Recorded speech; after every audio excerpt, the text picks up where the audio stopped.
Hi there, Debbie Gray here. So we're going to do a fecal sedimentation now. I'm going to have a few different things here. I have some feces. We need about 2 grams for this, so I've got plenty here in this little jar. I have just plain tap water.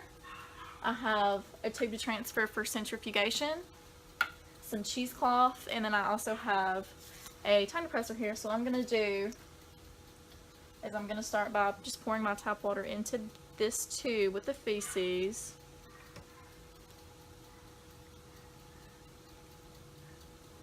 This is way too much.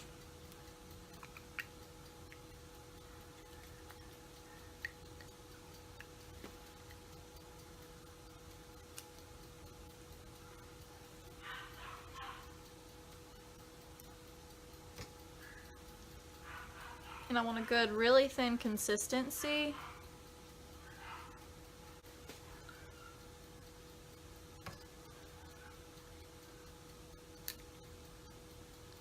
Really good thin consistency.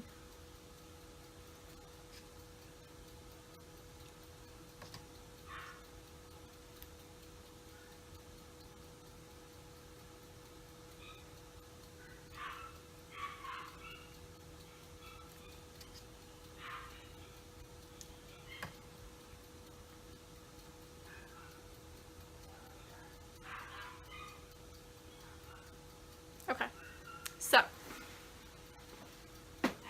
now that we've got that done, I'm going to place the cheesecloth over the tube I'm going to use to centrifuge. And I'm just going to pour this over.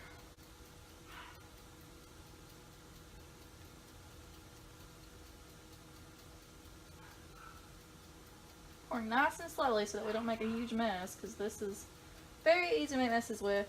And I usually fill my tube up about halfway. So now I'm going to put my cap on.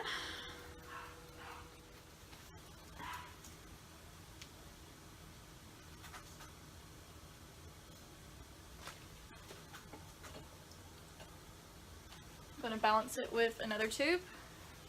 We're going to let it spin for about 5 minutes.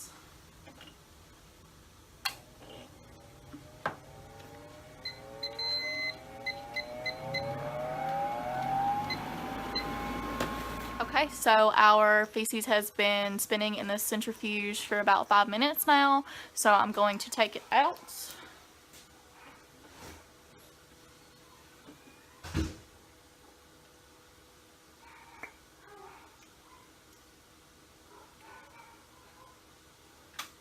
Okay, and as you can see here, there's sediment in the bottom here, and this is water, so we're going to pour this water off without disturbing the sediment. So I'm going to come over here to the sink.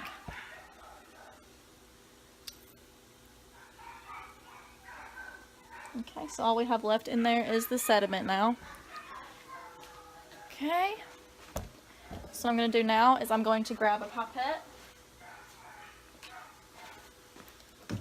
I'm going to use my pipette to get a little bit of the sediment.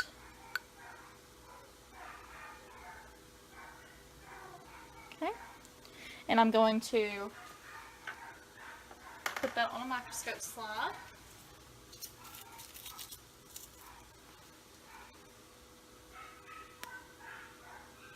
Okay. I'm going to use a cover slip to put over top of it, and we're going to take a look at it microscopically.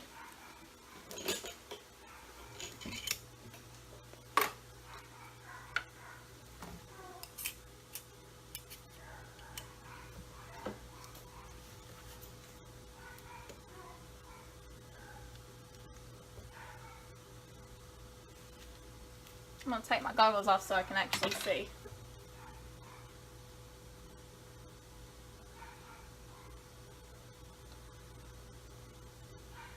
There's lots of debris and pollen. I'm looking for any specific ova. This dog has had some diarrhea for a couple days, and so the owner has opted to bring him in to do a fecal. And there we go, we have hookworms, hookworm ova here.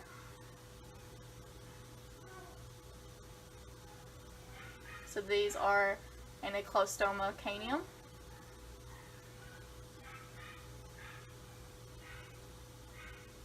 There's quite a few of them, so that would really explain why we have had diarrhea. I'm not seeing anything else though.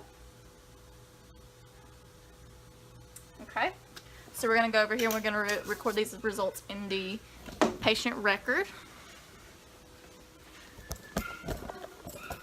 Okay. So I'm going to go under Charlie here.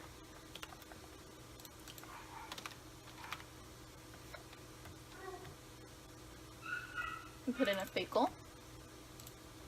I'm going to timestamp and put in that we did a fecal sedimentation. Positive for hookworms.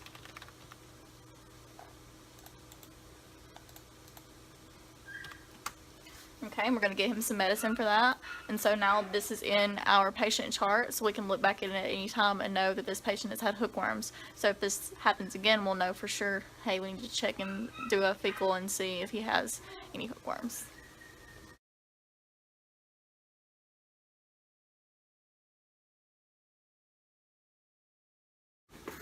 Okay, we're about to do our fecal centrifugation as along with a fecal flotation. I've got a few different things here. I have my feces, I have a decently sized tube, a couple of swabs, and then some tongue depressors to help get the feces into the tube. So I'm going to start off by opening this. I guess it might be easier to do this. So I need a good little bit of feces in this tube. I'm going to put at least about a fourth of a tablespoon.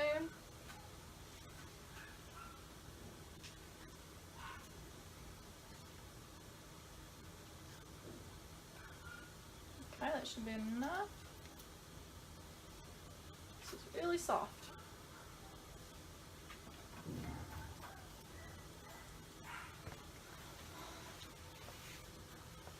Okay. So I just also grabbed my Fecal. This is fecal float solution.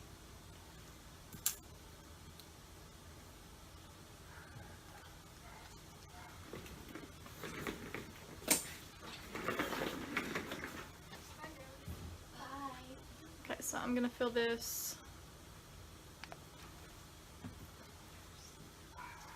I want this to be about halfway full. So I'm going to use my cotton swab and push this down a little bit.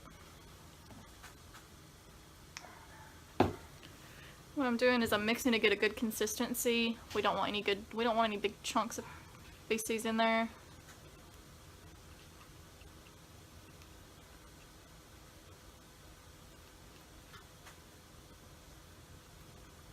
Okay.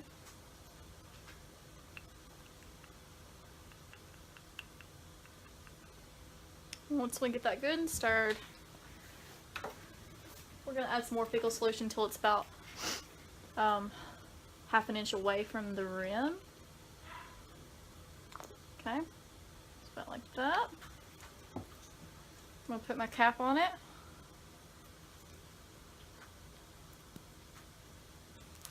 Okay, and we're going to put this into the centrifuge to spin.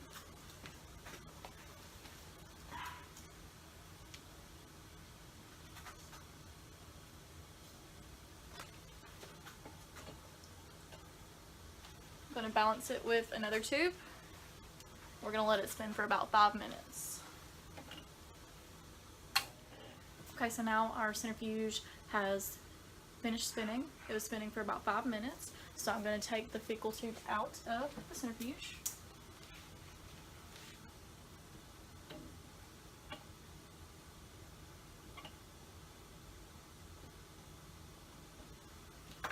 Okay, and we're going to come over to our fecal station.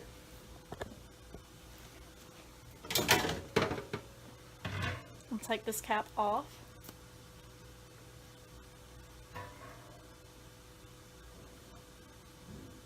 Okay.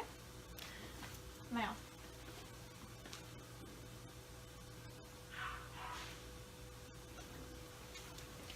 I'm going to add some additional fecal solution until we form a meniscus, which is just a little bubble on top.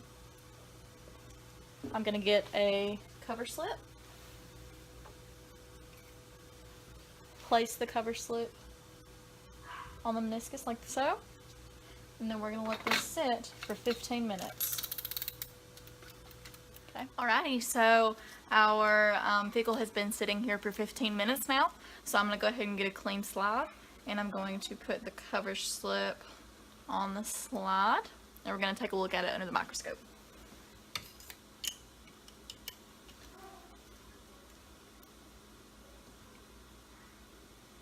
Okay, I'm going to take these goggles off because it's hard to look in this microscope with them on.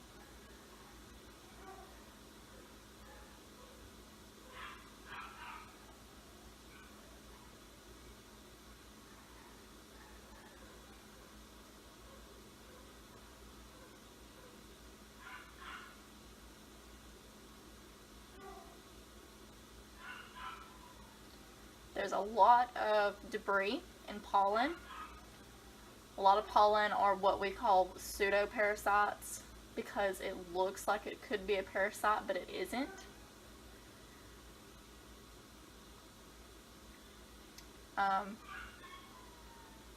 Not really seeing anything suspicious of parasites so far.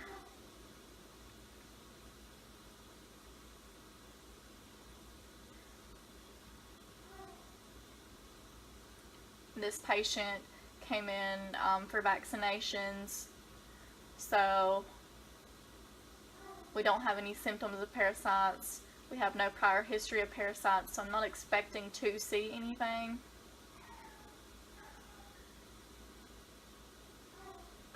But we always want to check and make sure anyway, simply because it's important in pet health. Okay? Yeah. No parasites seen. So what I'm going to do now is I'm going to come over here to the computer. I'm going to look up my patient. Okay. Alright, so Buddy, I'm going to put in if we did a fecal. I'm going to timestamp it so it has my initials, the date that it was done, and the time. I'll type in fecal centrifugation with flotation was negative, no parasites seen. Okay, and that's about it. Okay, so real quick, we're just going to go over the very commonly seen types of parasites we see in domestic animals, such as cats and dogs. Stick with me here because I'm very bad at pronouncing these scientific names. So this is the most common one we see. It's a roundworm. It's the ascarid type of nematode egg. It's best represented by Toxocara canis, which, like I said, is the roundworm. It's very round, and when we see it in the microscope, it tends to be very brown like this. Sometimes it has a little bit of a yellow tinge to it. Super easy to pick out. Next we have Trichostrongyle or strongyle. These are hookworms. They're best represented by that of Aniclostoma canium. Okay, so they're pretty common as well. They're probably the second most common we see. Usually under a microscope they are smaller than the roundworm. Okay, alright. So next we have the Trichinella type of nematode egg. It is best represented by that of Tricharis vulpes. It is the whipworm of dogs. Now when I tell my new girls what to look for with whipworms is that it's kind of football shaped, and usually under the microscope they look kind of yellow. Occasionally they look brown like this. Okay, so those are the three most common types of ova that we see under the microscope in domesticated animals.